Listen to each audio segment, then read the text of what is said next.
Hey.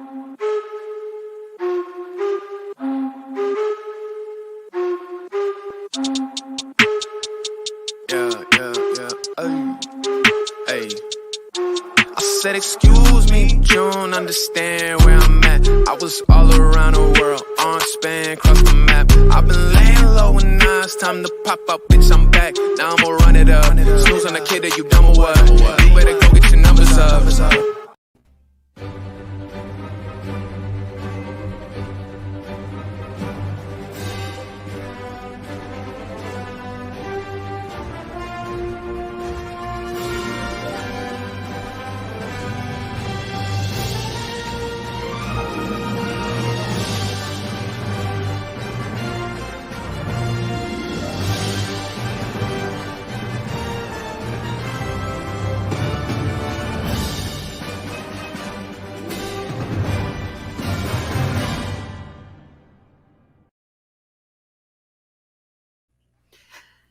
Yeah, I really need to make a graphic for this show.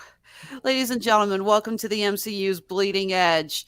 I'm Alexis out of Radulich In Broadcasting Network and Honeysuckle Rose Creations. I will be moderating tonight, so let's go ahead and introduce our panel. First, the gentleman who you have to thank for that opening, Jeff. How's it going, man? Hey, I'm really proud of my work. I'm sure you are. All right. We also have our a returning guest. She is also a frequent guest of the Podcast of Champions, Renee. Hello. Hi there. How is everybody? Doing good. You were a last minute call in. We're really glad you were able to fit us into your busy schedule. So thank you for that. No problem. And we have a new guest here tonight. He's based out of Los Angeles. He is an actor. Let's give it up for Audi.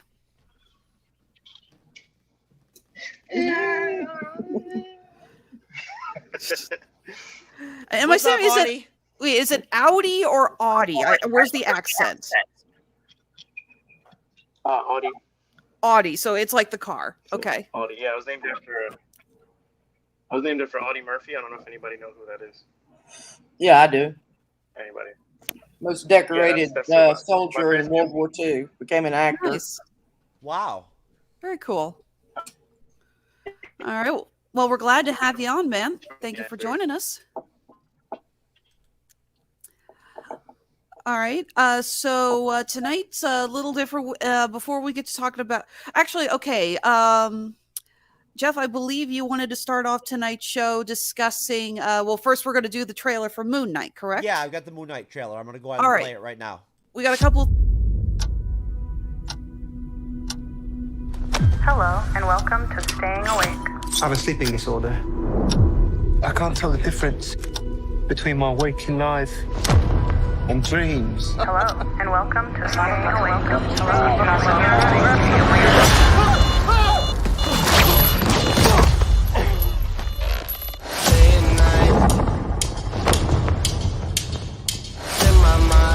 I think I'm losing it. We'll catch you on. You're bloody useless, Stevie. Stephen. I can't tell the difference between life and dreams. Thank you. Lost the contact lens. Hope you find it. Thanks.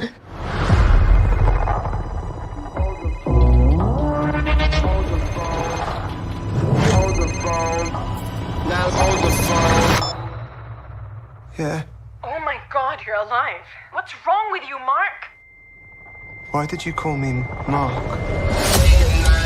It must be very difficult.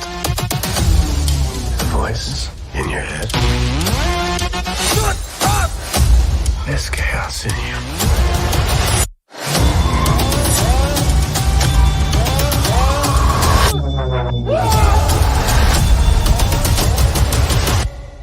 Embrace the chaos.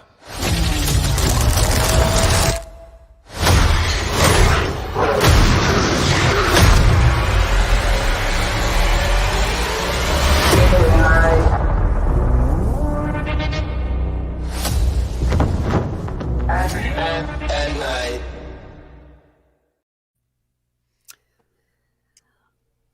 All right, yeah. So we got Oscar Isaac premiering as Moon Knight. That's going to be starting up here before too long. I actually am not too familiar with the character. Jeff, how much do you know about the character of Moon Knight? I mean, a little bit more than you, but like not that much. I mean, I understand his origin story and everything and whatnot. He's Mark Spector, a mercenary, basically that, essentially, becomes like deserted and almost killed and like left for dead, in the desert, like, at this like excavation site or whatever, and the moon god Khonshu approaches him, like he dies, like he actually does die, and the moon god Khonshu offers him a deal to give him his life back if it will be the vessel of Khonshu. You know what I'm saying? And Khonshu is like the god of vengeance or whatever, so kind of a PG-13 version of Spawn in a way. Yeah, in a way, kind of like that. Yeah, and honestly, to tell you the truth, I mean, I from the comic books, I don't remember his outfit spawning out of him like that, like it did in the trailer. Like that's kind of new, to tell you the truth. I for me anyway. Definitely. Well, it's also new that the trailer kind of evokes mummy bandages in a way, the wrappings. I think that was a more stylistic choice, and I kind of like it, actually. Usually, I mean, the detail's never been there. It's just always been white. I also find it kind of interesting that in the comics, even though his costume's all white, his face is black. And I'm assuming that was just like a shading thing to make it a little easier to see. But this time, no, it's all white, including his face. It looks very different from the comics in that sense. But I think it does look really cool. Renee, what do you think? Yeah, I'm not familiar with Moon Knight at all. I mean, Jeff just filled me in pretty much, sort of the basics of the character, and I sort of picked up on the idea of mercenary, where, of course, the last Hawkeye, of course, come from the mercenary background, and then we have the Black Widows, and so we have these mercenary characters that are coming in. I've seen this trailer several times already on other podcasts, and so I'm really looking forward to it. Like I said, I really like Oscar Isaac, and the whole theme of chaos, and is it waking life or dreaming life? And I think that's definitely going to tie directly into the upcoming Phase 4 Multiverse of Madness theme. Yeah, definitely. Looks like we lost Audi there. Unfortunately. We were having some connection problems with him earlier. As you guys probably saw, he is using his phone to connect with us. So his Wi-Fi was kind of going in and out. We'll try to get him back here later in the show. But we apologize. Dude, if you're listening, we're going to try to get you back in. Okay. But yeah, this does look really cool. I love Ethan Hawke as the bad guy. He is such a great actor. I still watch Sinister all the time. It's one of my favorite movies with him in it. He was so good in that. It's going to be really interesting to see him as the full-blown villain. So I'm looking forward to that. Alexis, what basically, one thing that I will tell you from the trailer is that all of the different identities that he represents or whatever during the course of the trailer are the ones from the comic books. They're like very comic book orientated. You know what I'm saying? I think there's 4 of them all together. He does like at least 3 of them during the trailer. The Steven character, when he's Steven, that's when he's like a stockbroker or something like that. Like he's wealthy or whatever, and that's part of like how he like fights crime. It's like a part of it, like one of his tools or whatever. Audi, you there? Yeah, I don't know what's going on. I think my just. Yeah, man. It doesn't. Yeah, you don't sound pretty good, bro. Yeah, sorry, man. You're sounding like BB-8. I think that's what happened to me the other couple weeks ago, because I was trying to do it on an iPad, and it just can't handle this particular platform. Just can't handle the iPads can't handle it. Put it that way. So I'm seeing ones. Yeah, I'm big, but fun. Oh no, man, you're way like too garbled. Like, sorry, but It might work if we can get them on with just audio. I've done this on my phone with just that's a audio good before, idea. not audio and video. That might help. Audi, go just to audio instead of video. Just do audio. Yeah, turn your camera off. Hey, girl. Turn off your camera and just go audio. Audi. Let's see if that helps. Audi? Yeah, how's that? You know what? I think that was a good idea, Alexis. Yeah, this is what we had to do a couple of weeks ago. Mark and I were doing a review, and I was on the road between conventions, so obviously couldn't have the camera on me because I kind of needed to focus on the road.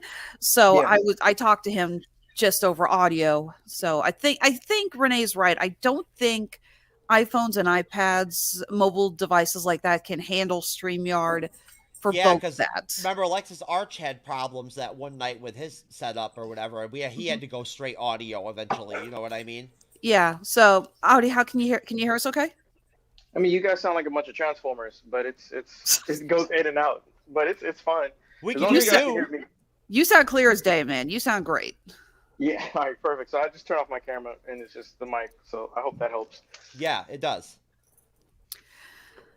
All right. Well, since we got everyone, I think we can go ahead and move on to our main discussion tonight, which is actually the very first episode of the Book of Boba Fett on Disney Plus. This was a show that I don't think a lot of us knew was coming when it was first announced. It was teased at the end of The Mandalorian season 2, and a lot of people were kind of taken, just in shock. It's like, oh wait, we're getting another show, and it was so great to have Tamora Morrison come back. This is something that I know the fans have been really excited for. Let's see here. So this debuted on December 29th. We get to see Boba Fett's escape from the Sarlacc pit, which Lord knows there's been enough fan art about.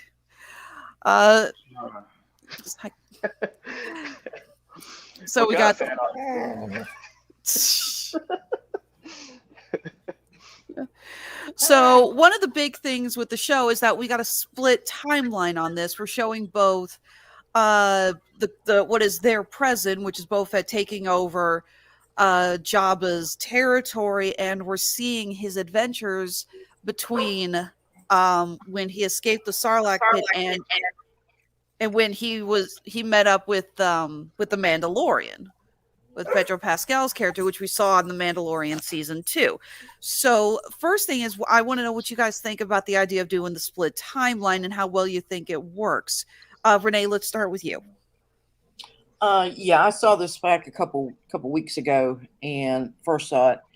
And it was kind of a little disconcerting. I think the problem, at least with the first episode, was that the present day narrative was sort of dragged behind the flashback narrative. So I think that hampered it just a little bit. I think while Boba was in the midst of the Sand people, the Tarlacs, I guess that's what our Tusken people. The Tusken Raiders, yeah. I thought that was all very interesting, and it was just very well played out. Not a lot of dialogue, just a lot of silence, and just watching the characters, watching what unfolds. So I thought that was very interesting. But then, when it got back to the present day, it was kind of didn't know what was going on, because a lot of this we're going to see in another flashback later, further down the road. A little spoiler there, but I think though it did sort of catch up as the series progressed. But just that's for another show. Mm-hmm. All right. Audi, do you want to tell us what you think about the split timeline for the show? I mean, it's funny. I was watching it, and I enjoy it, but I have read articles that certain directors don't like to split between, the present day and flashbacks.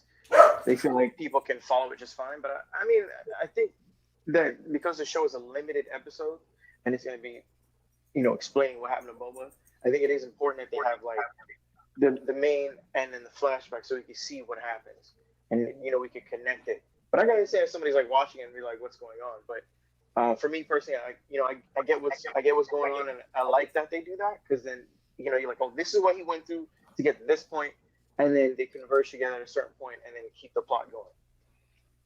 All right, Jeff, you want to add your 2 cents? Yeah, I mean, I just think it's really interesting. I've enjoyed that this aspect, this whole like dichotomy and whatnot, like that they have going on right from episode 1 on through the show. I've really liked it. I like everything about what Jon Favreau has done so far with this show. But as far as like the intro, like, and my first reaction to it, I was a little bit kind of like not taken aback, I guess, a little bit, just kind of like, by like the direction, but once I got into it, like it worked for me.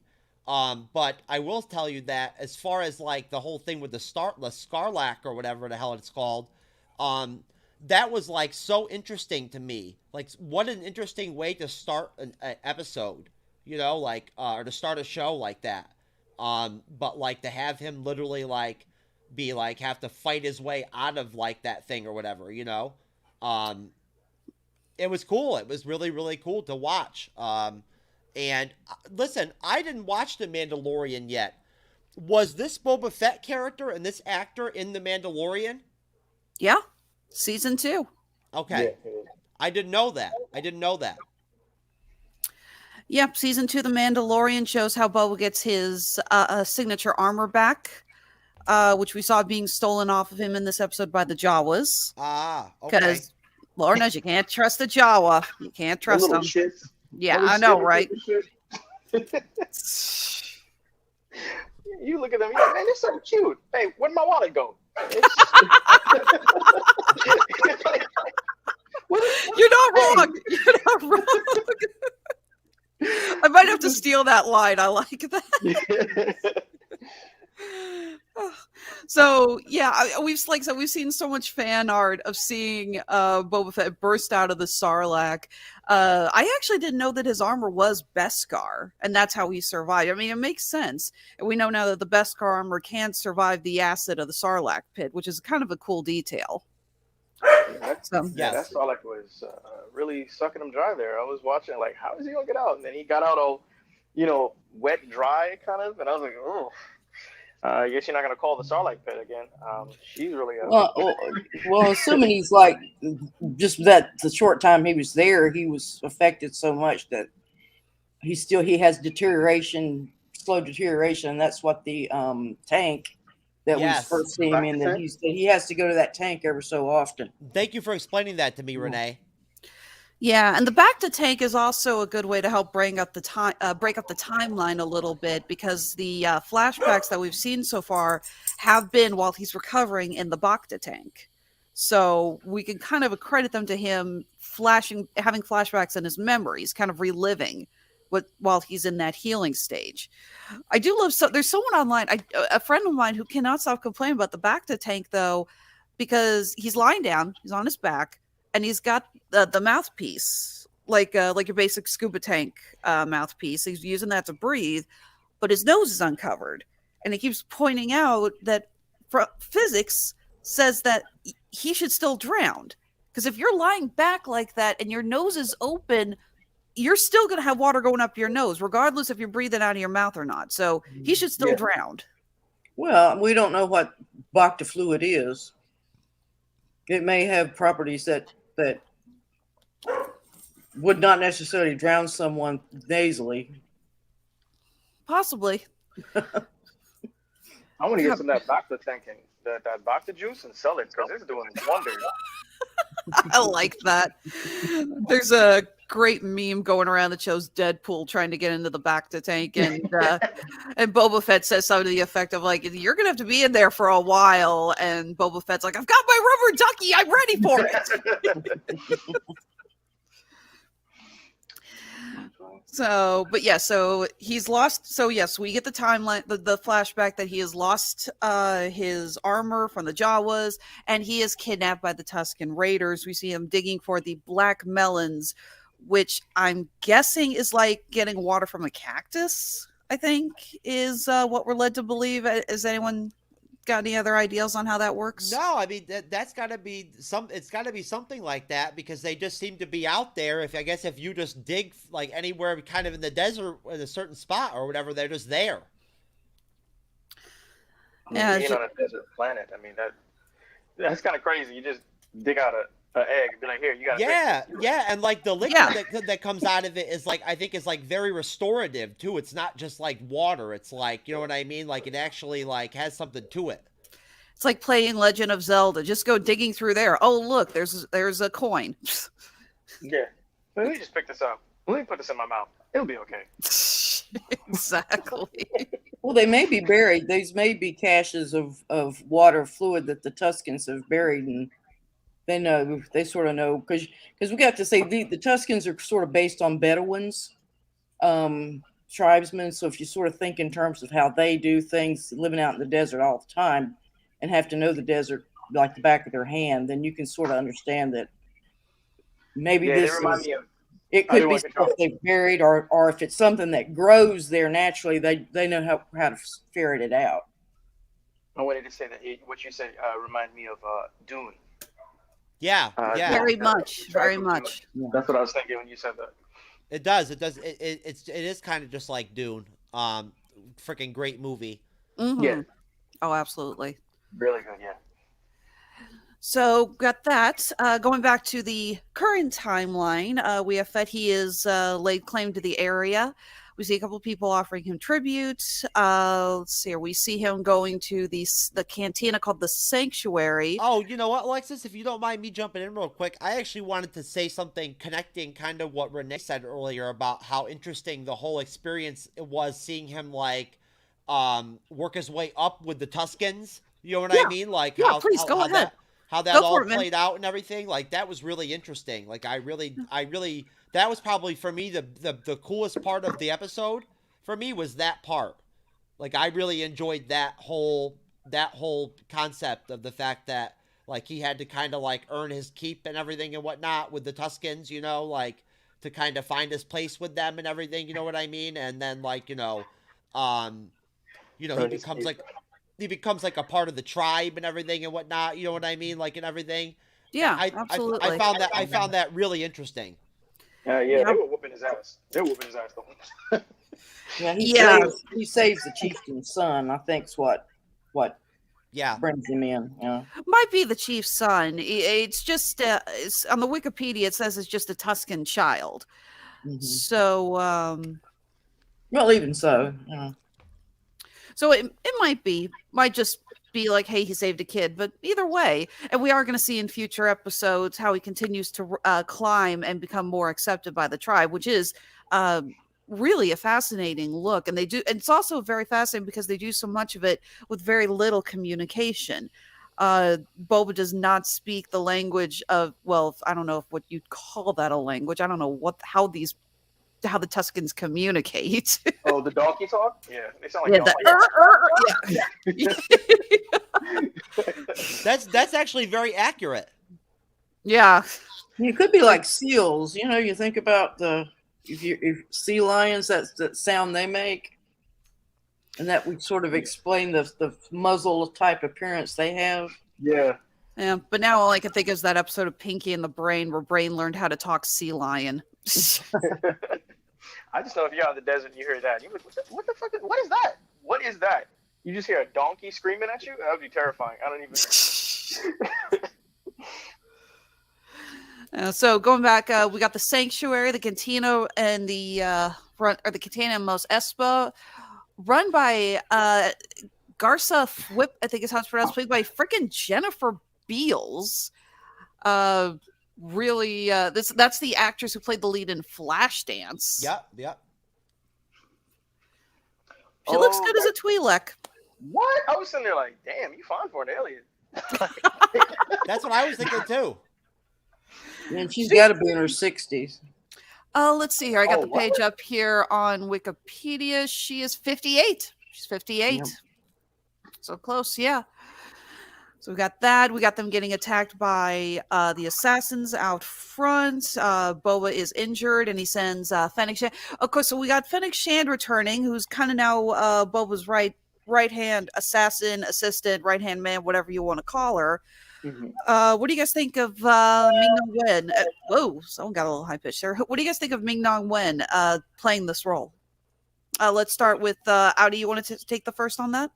Yeah, you know what's funny? I didn't see her in other shows, but I remember as a kid seeing her as Chun-Li in Street Fighter, the movie. There you go. That's right. So I see her now, and I'm like, oh, you still kind of thick. Okay, all right. She's still pretty, though, too. I'm like, okay, all right. I like her character, though. Yeah, Ming-Na Wen's really proven herself for this kind of a role. She was on Agents of S.H.I.E.L.D. Disney fans know her as the voice of Mulan. That's right. Yes. She was on Agents of S.H.I.E.L.D., yep. Mm-hmm. So it's really cool seeing her really fit into this role. Renee, what do you think of Ming-Na Wen as Fennec Shand? Oh, yeah. I mean, I had seen her on Agents of S.H.I.E.L.D. Before and just really liked her. She was like, you know, aside from Coulson, she was like my favorite character. And then she was also a small part of The Mandalorian. Mm-hmm. And, of course, she meets her demise in that series. But then, of course, we understand she's like Boba Fett. She is also a resurrected character. So, yeah, I think she and Boba Fett, the two actors, Tamura Morrison and how's her name, Zhang Wei, however you pronounce her name. I think they really work well together because they're both taciturn. They don't speak a lot. They communicate with just looking at each other and things like that. So I think it's a really good matchup. Yeah, we are going to see in a later episode how she is resurrected. Fans of body horror will love that scene. Sorry, when they reveal in The Mandalorian, when she reveals what they did to save her life, I'm kind of iffy on body horror. So when she shows up, I'm like, whoa, okay, didn't need to see that. Thank you.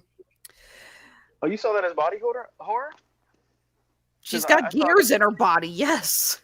I mean, I don't know. I think of Cronenberg. When you say body horror, I think of Cronenberg and think of more flesh and bones, but cybernetics? She's more RoboCop. She's more RoboCop. Yeah. Very cyborg. much. Yep, she is a cyborg. Like, so we're going to get a later episode where they show more of what they did to save her life. So, but yeah, she does work really well. And I do like how competently written both she and Boba Fett are. It sounds weird, but something like this, you would almost expect one of them to have a learning curve on how well they're doing. But these are both professionals. And I love just how they understand exactly what their job is and how they're supposed to do it. This is not a beating around the bush, learning as we go kind of story arc. These are characters who know what they're doing and they know how to get it. And I like that. That's not something we get very often. And they're really both over 40. They're mature individuals. Yeah, that's definitely good to see when you're an actor. You think that when you're past your prime, nobody's gonna put you in roles. But the actress that played Fennec, she's been around for a minute, and she still looks like she hasn't aged at all. She's also 58. She and Jennifer Beals are the same age. You got to be kidding me. They look great. She does not look a day over 35. Yeah, I would definitely. I mean, I would rock that. Without question, like I definitely would. I mean, I'm sorry, but that's unbelievable that she's actually only 58. That she's 58 years old. I can't even believe that. But no, I just wanted to chime in, Alexis, that just to like basically parrot, because these guys basically already like said everything there was to say about, I forgot the name of the assassin. What's her name? How do you pronounce her name? Fennec. Oh, Fennec. Yeah. I really, again, basically just again parroting off of the other guests. I really like the dynamic between her and Boba. I feel like again, like they have really good chemistry together. You know, and they seem like a good natural fit together too, as like an actor and an actress. Very much, they have good chemistry. So let's see here. Is there anything else anybody else wants to talk about with this episode before we move on to our next topic of discussion, as it were? Well, go ahead, Audi. Audi, why don't you go ahead and go first? No, I was gonna say, in this episode is we saw that one alien that was hostage in the with the Raiders, right? And he was the one that was helping them look for the black eggs. The Rodian. Yeah, we see him get killed by that creature in the sand. I just want to say he deserved it 1,001%. Because he was, I'm just keeping it 100. He was being a real bitch. Like, the guy was trying to help him, and he's like, nah. Nah. Nope. So when he died, I was like, damn, that's fucked up. All right. Good luck. I just did not like his character and the fact that he did that. Like, why would you do that to somebody? He's like, yo, I'm trying to help you. He's like, nah, I'm going to snitch. Like, why would you do that? I just never got that. I was like, you're really going to, man. So that just irked me watching that. I was like, yeah, thank God he died, though. Fair point. Renee, what do you got? Oh, I was just going to point out, like The Mandalorian, this is what's called a space opera, or a Western in outer space. And very much, I think that what we're talking about, the dynamic between the two leads. I mean, if you think like Burt Lancaster and Kirk Douglas and those types of movies where it's just, again, what the Magnificent Seven, where their characters, I'm thinking of the Jimmy Coburn character, who just almost doesn't say anything through the whole movie. It's all through his actions. So I like that thematic to it, and it's certainly ties in with the Mandalorian since it's a allied story. But I think that does go back to the original intent of the first Star Wars movie, which was pretty much a Western in outer space too. Yeah, space opera. Yeah, that's a really good comparison. It's good. I'm actually taking notes on that. That's something I'm going to have to bring up when we discuss this show on the Radulich In Broadcasting Network. Okay, Jeff, you haven't seen The Mandalorian season 2 yet, so you're going into this probably with the biggest blank slate out of all of us. So, do you have any other thoughts on the first episode before we move on? Just that Tamira Morrison is excellent as Boba Fett. That he is. I was gonna say, let's see here. He is if the girls are 58, he's 61.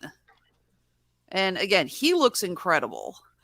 We see actually that he has really gotten in shape for this, because I think a lot of us, the last thing we saw him in before this was he played Aquaman's father. Yeah, he did. Yeah. Yeah. Yeah. And actually, that's actually a pretty interesting thing that they. I don't want to cut you off, but it was kind of interesting that they made Aquaman.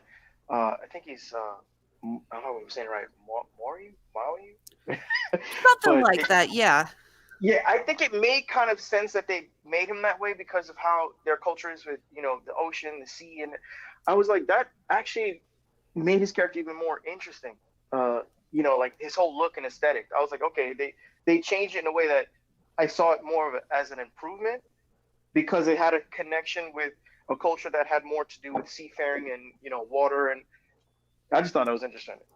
Absolutely. I agree. All right. Then shall we move on to our next point of order? Jeff, do you want to bring up one of those articles that you sent me that we're going to talk about? Yeah. Why don't we do the Eternals one first, since Audi just saw the Eternals just recently. All right. Yeah. So, yeah, this article talks about the Eternals, which we know is the lowest rated on Rotten Tomatoes of all the MCU movies. This movie did not get positive reviews.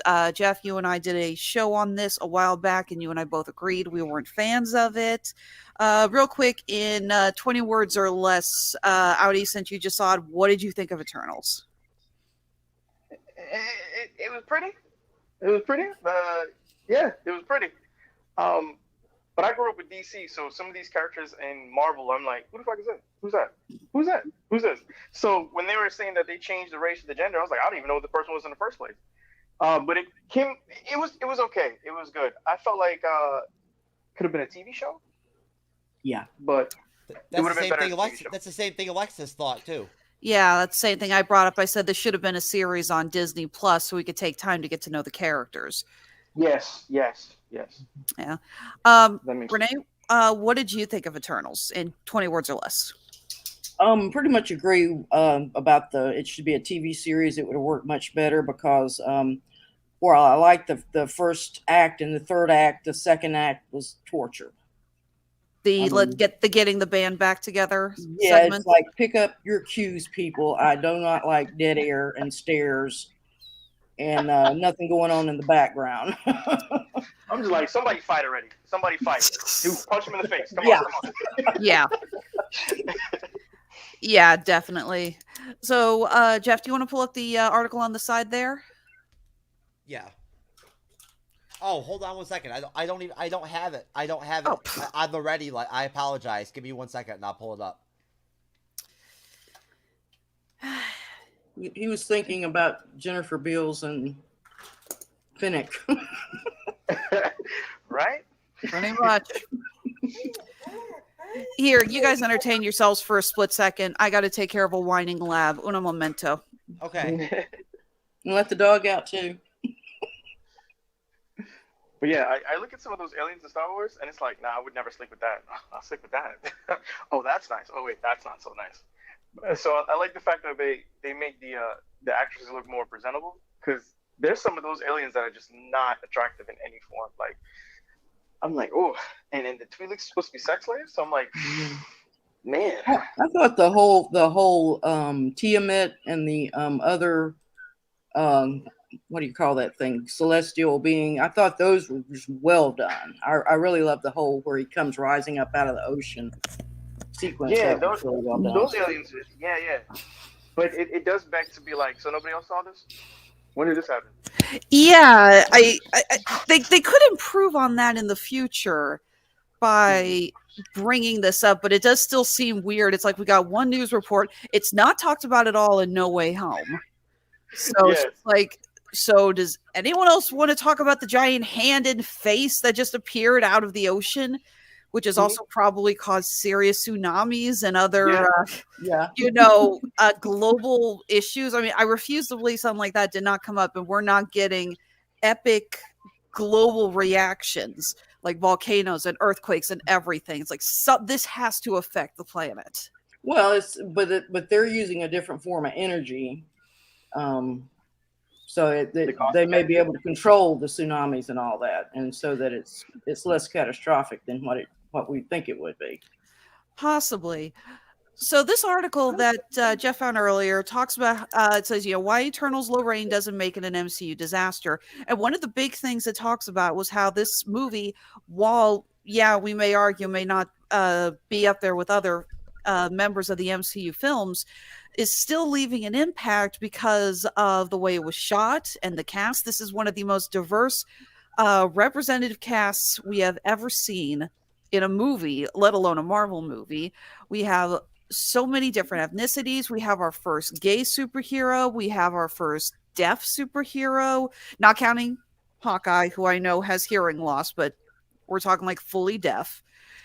This is very influential, I would say, because of Chloe Zhao's filming style. Again, this is something we talked about on the Bleeding Edge a while back. Chloe Zhao did not want to film this on a soundstage.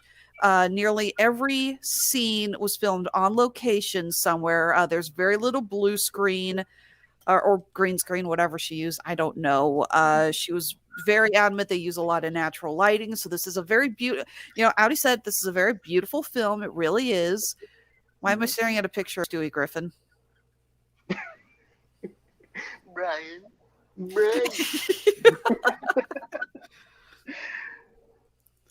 Uh-oh. Oh, there it goes.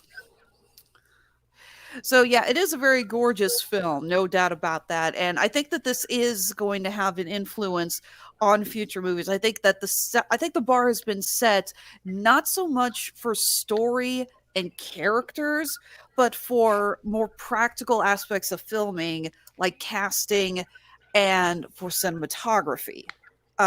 Renee, what do you think? We have to.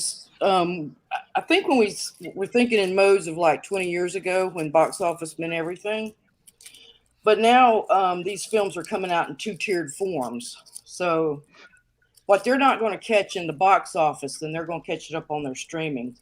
And because these stories are so interconnected, you're going to get eyeballs on it, even if maybe the movie's not their cup of tea or the best one that they've seen, because I've done that with several movies already that I really wouldn't have cared about if they were done as separate movies. But because they were interlinked to the main stories, I had to go ahead and watch them. So, and again, they're going to be streamed over and over again, and they're up. You can, anytime you want to look at them, you can just click on your Disney Plus and catch up on it. You know, so yeah, there's a different financial dynamic behind this, and keep in mind this money is going to go in the same bank account that Endgame went into. So all this money is all going into one source. So it's not like they're going to lose their shirt if this movie doesn't perform as well as the next one does. Yeah. So how do you think this is going to influence future MCU films?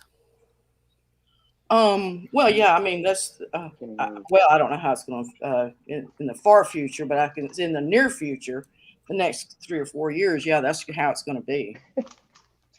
And when you think about the TV series, now we've watched these two, because of these review shows, we watch them each week. But after they have run that first run, they're going to be downloaded for binge streaming after that. So people can go back and look at 3 or 4, 6, however many episodes they want to watch at a time, and have a different experience than what you watching it once a week. All right. Jeff, what looks like we temporarily lost Audi again there. Jeff, you want to tell us what you think, how you feel that a film like Eternals will influence the future of the MCU? Oh, you know what? That's a really good question. Honestly, Alexis, it really is. But you know what? It's I guess if I had to just kind of try to sort of off the cuff on this, I'd say that probably there's going to be a lot more reluctance to try to use obscure characters from the comic books like the Eternals to begin with. You know what I'm saying? As a premise to actually have that work, for them, in terms of the movies themselves. You know what I mean? And the shows, the content in general. I feel like with the Eternals, there's going to be a lot less desire to try to touch some, not even really popular team or something like that from the comics and throw them up in a movie again. All right. I disagree with that. I had absolutely no problem with the characters. It wasn't, or even the story, the narrative itself. I think it was just the pacing. I think that particular director she doesn't understand how the comic book movie kind of has to roll, and it was different, and it's fine. I think one thing that's great about MCU is that there's room to fail. If the next Eternals movie if they do another one, might be the best one they ever did. You never know. I agree with Renee definitely that the flow of the film was a problem throughout the film. The story itself was somewhat convoluted at times, I felt like. And we talked about this on the review, Alexis. It was just so dead. The movie had no life. It had no energy. It didn't have any spark. It didn't. How do you same question to you. How do you feel that something like the Eternals might influence the future of the MCU? Audi, there? I think Audi is Oh, there he is. Audi, you there? Oh. I don't know, Alexis. Doesn't sound good. Yeah.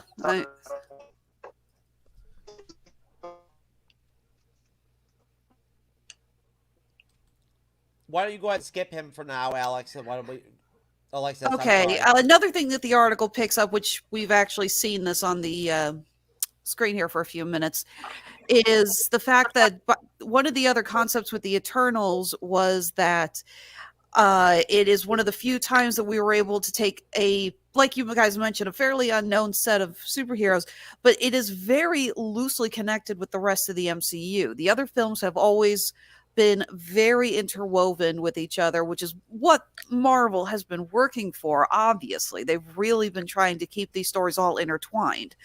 With the exception of a few notes about the blip and Thanos, and maybe like a couple of comments about Doctor Strange, Eternals has the least to do with other Marvel movies. Well, they do mention briefly Thor, which that's true. The first movie he says, I believe it's Gilgamesh. He says that when he helped out Odin when the frost giants had invaded Earth, and I believe that's sort of like the opening sequence of the Thor movie.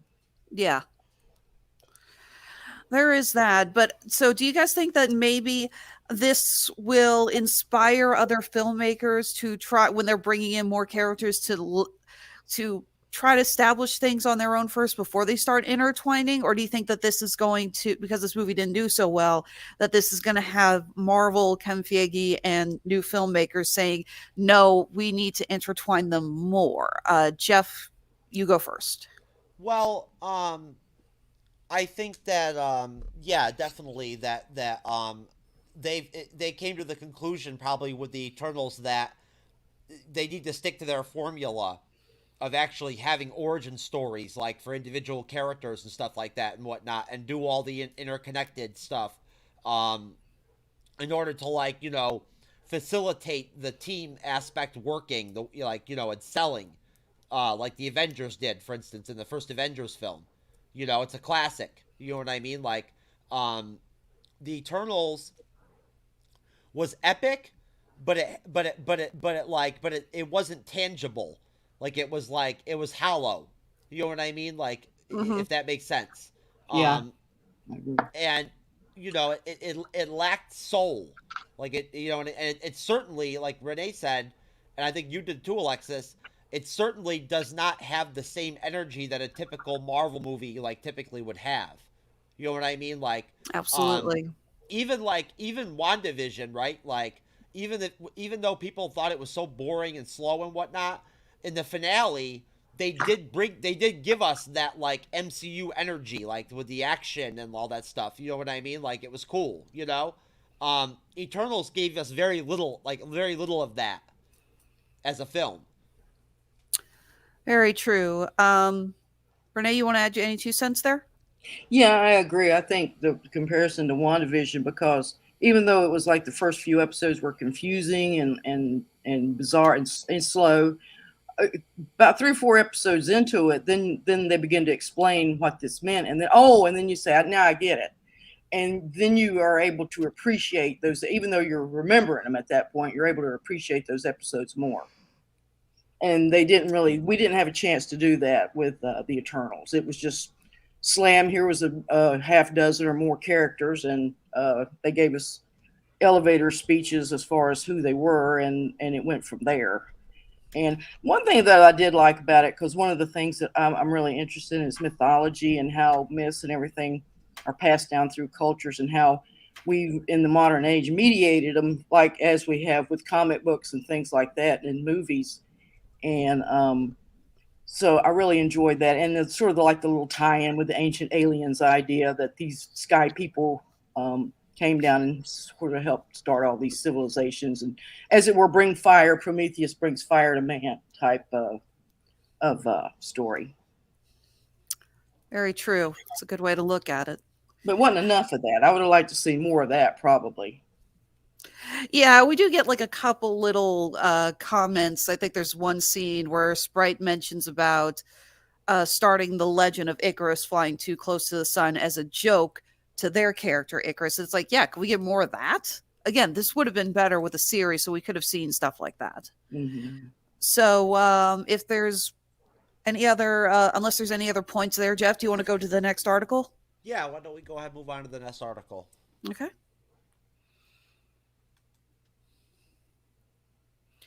Wonder if we've lost Audi for good. Hold on. I think I have him back.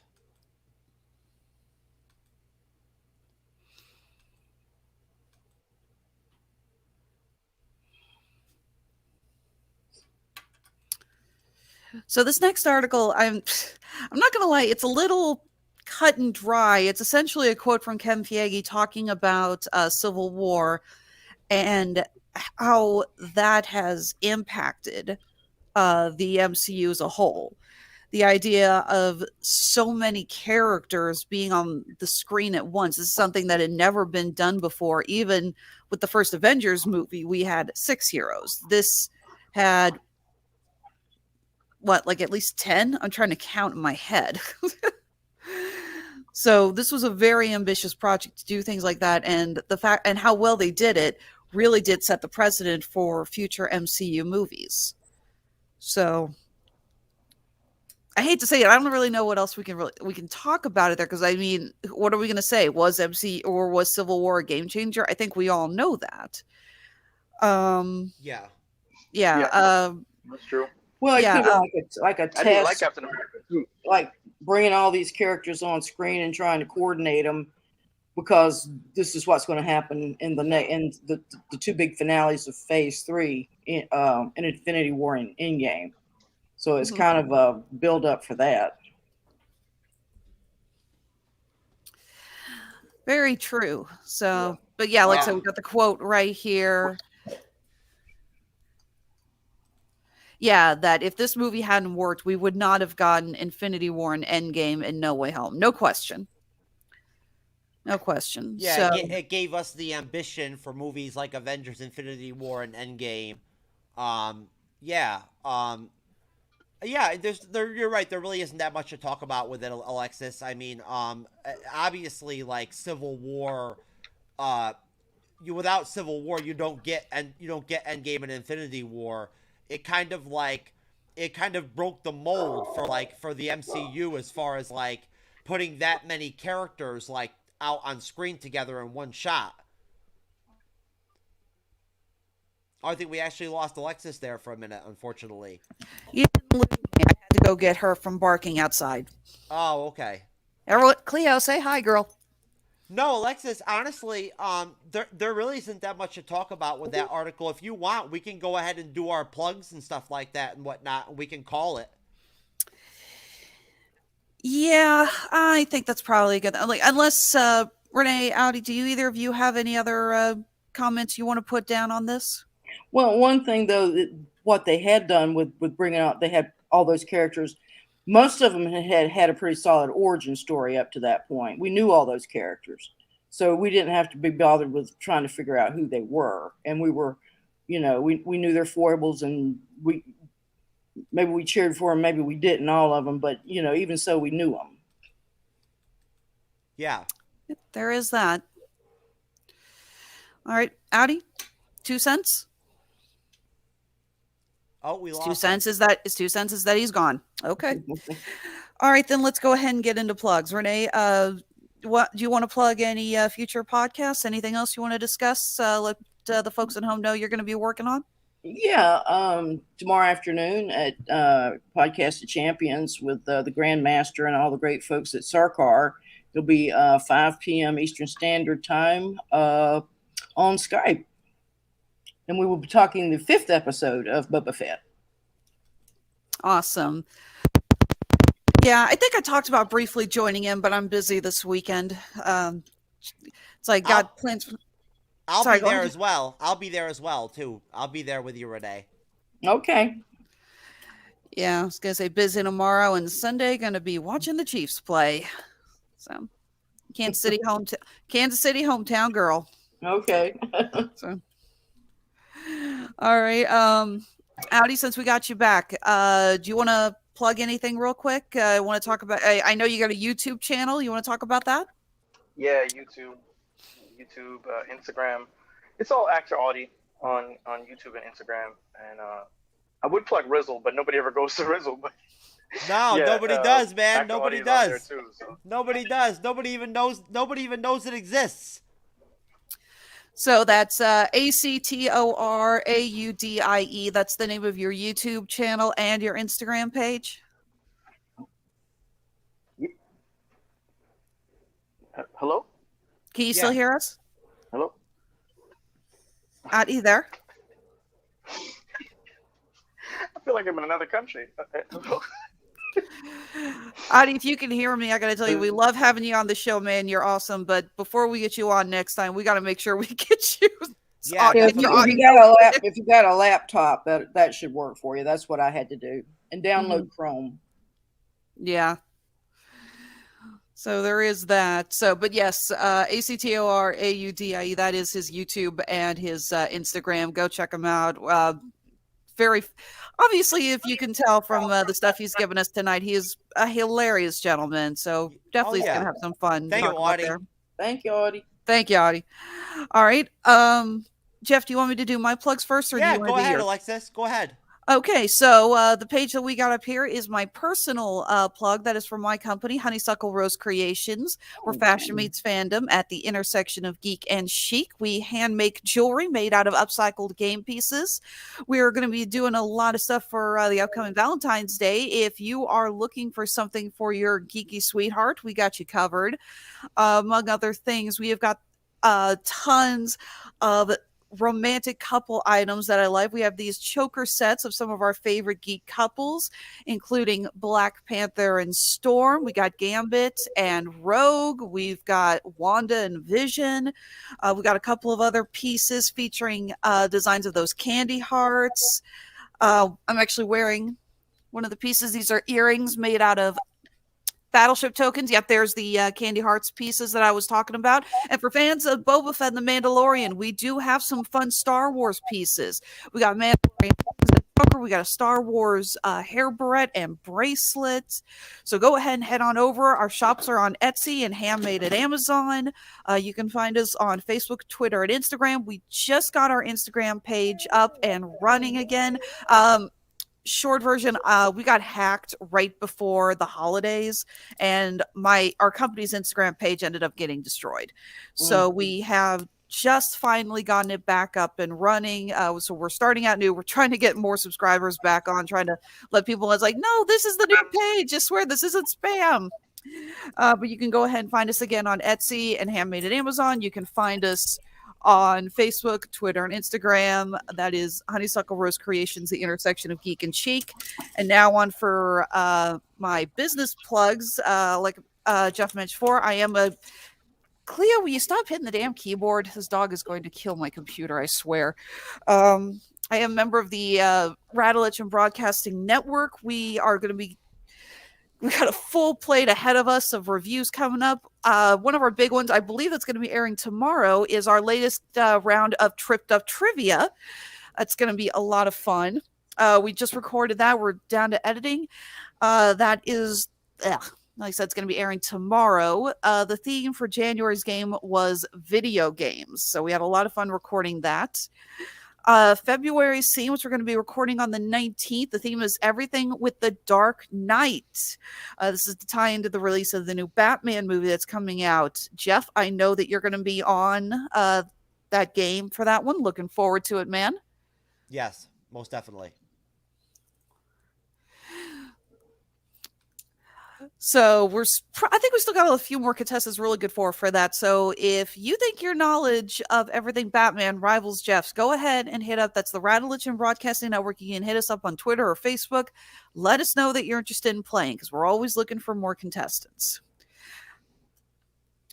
So that's all I got. Is that me? Okay, so yeah, and I'll be live moderating another show on Sunday evening at 9:20 p.m. Eastern, 6:20 p.m. Pacific, covering the MCU probably for the most part. And I'm not sure who's going to be on there with me yet, but I'm sure it might be an interesting show. And hopefully I'll see some of you folks that end up watching this as a video at some point later on, like on another show. But we really appreciate all of our subscribers. Thank you to all of our new subscribers. And shout out to everybody in the fandom. And shout out to everybody at Podcast of Champions. Thank you, Renee. And thank you, Alexis. And we're out of here, folks. All right.